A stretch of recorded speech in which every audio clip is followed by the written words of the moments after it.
Carm, you have sound you want to play. I do. You have thoughts on the locker room. I do. This is your segment, baby. Okay, so listen.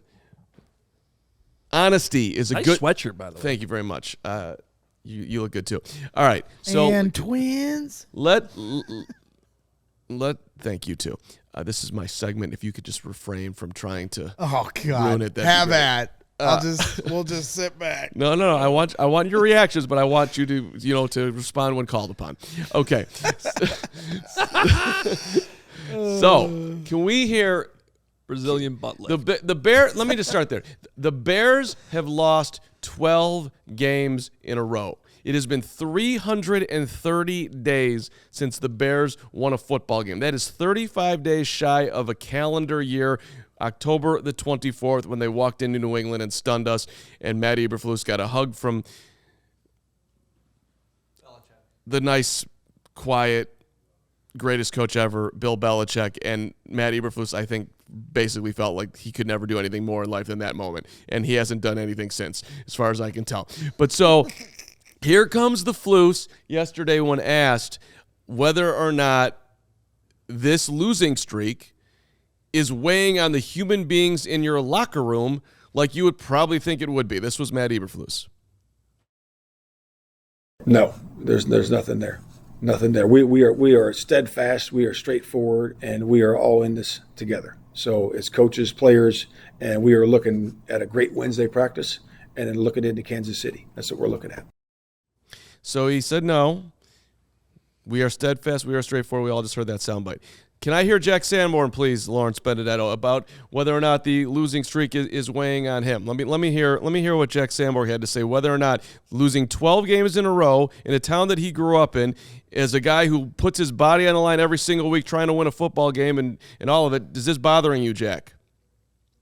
I mean, yeah, I think for me, it definitely does, just because, everyone's here to win, and everybody here wants to win, and so, yeah, it definitely is tough. And, just being here last year, too, being a part of that, I think everyone kind of understands it, everyone feels it, and I think nobody is more kind of disappointed in it than, the guys that are going out there every Sunday and kind of putting their bodies on the line for it. And, yeah, I think everyone wants to win. I mean, the city deserves a winning team. And, but we come in every day, and, that's our goal.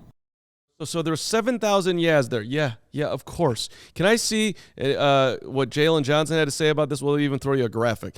Hell yeah. That's what I think about consistently. I've been here for a good minute now. Going through the same thing, the same letdowns, the same, in a sense, post-game speeches. Who's given those? For me, as a competitor, I'm tired of that shit. I'd rather be happy when we come in on Monday where we could celebrate a win. Mm-hmm. Okay. Right. They're human beings. This sucks. It's been 330 days. So, Flus, you can acknowledge that this is bugging your guys, that it is not fun, that they are playing as hard as they possibly can, and it just has not gone well. And that doesn't have to be necessarily on you. So it's either one of two things. You're either defensive about this, which you don't need to be, because you're doing the best that you can do as the Flus, right? You're putting in your effort every single week. Right. And the fact of the matter is that, look, we're going through a rebuild, and things are not easy, and we're trying to get a quarterback up, and the whole thing. And, yes, let's just acknowledge it. Or you're just completely in left field, and you think when you're up there that all your dudes are just head forward and it's not bugging them. But this is where I said this is it. He's not saying it for the players when he goes to the media. Everybody's like, oh, he's a player's coach, and that's why he's saying it. He's not saying it for the players. What Tim Jenkins said, it's CYA mode. They're covering their ass. That's right. And so if you do that, if that's what you think it is, and it very well might be that he doesn't want, don't put that on me. You know what you're going to do? You are going to lose your players. What did Jalen Johnson just say? The speeches. Right. I'm tired of them. Exactly, which is why this is a dangerous spot here for Matt Eberflus. You need to speak truths, and you need to be in there with them and understand what they're dealing with and not sit there and put some BS out there that everyone's straightforward and whatnot. I'm not saying that they're not that they're They've thrown in the towel or anything. But I'm not saying that. But it's not accurate that they're just straightforward. There is a weight on the franchise right now that you have to deal with. It sucks losing 12 games in a row. These guys are not built for that. Cole Kmet played at Notre Dame. These guys come from winning programs. They've won their whole lives. They're NFL players. They've always been the best player on the field. Like, I can't imagine Justin Fields. Justin Fields was 27-2 in college. You telling me there's not a weight on that guy right now? I think he's 5-27 in the NFL.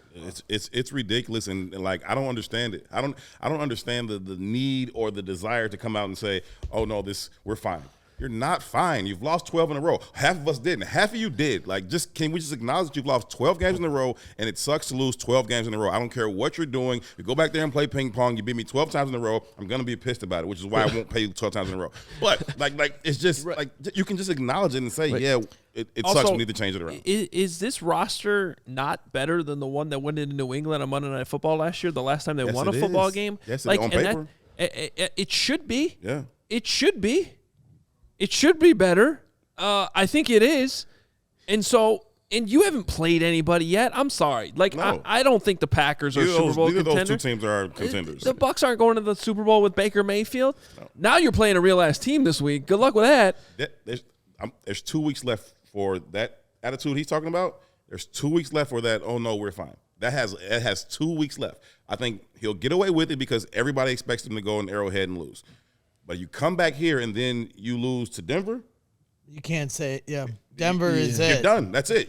But here's for your players, Denver's for the fans, end for of the reporters, line. You got 2 weeks left to talk. That's at home. They're going to get booed coming out the warm-ups. But let me bring up something that is a little concerning, and I don't think you can get a total pass this week, because if you go into Kansas City and they put up a 50 burger on you like the Patriots did in 14. Well, they only need 20 more points because they've already got 30. Right? They got 30.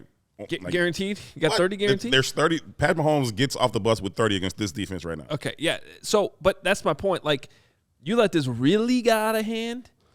Like, there's a scenario where last year, they played the Bills and Eagles in December with a crap roster, and they were competitive. Okay, if you come home from Kansas City on Sunday with a game at least like that, which, by the way, should be expected. If they could do that last year with that roster. Sure. Then they should be able to go into Kansas City and at least cover the 12.5. Sure. Okay? No one's going to pick them to win. I don't think they should win. That's a different conversation.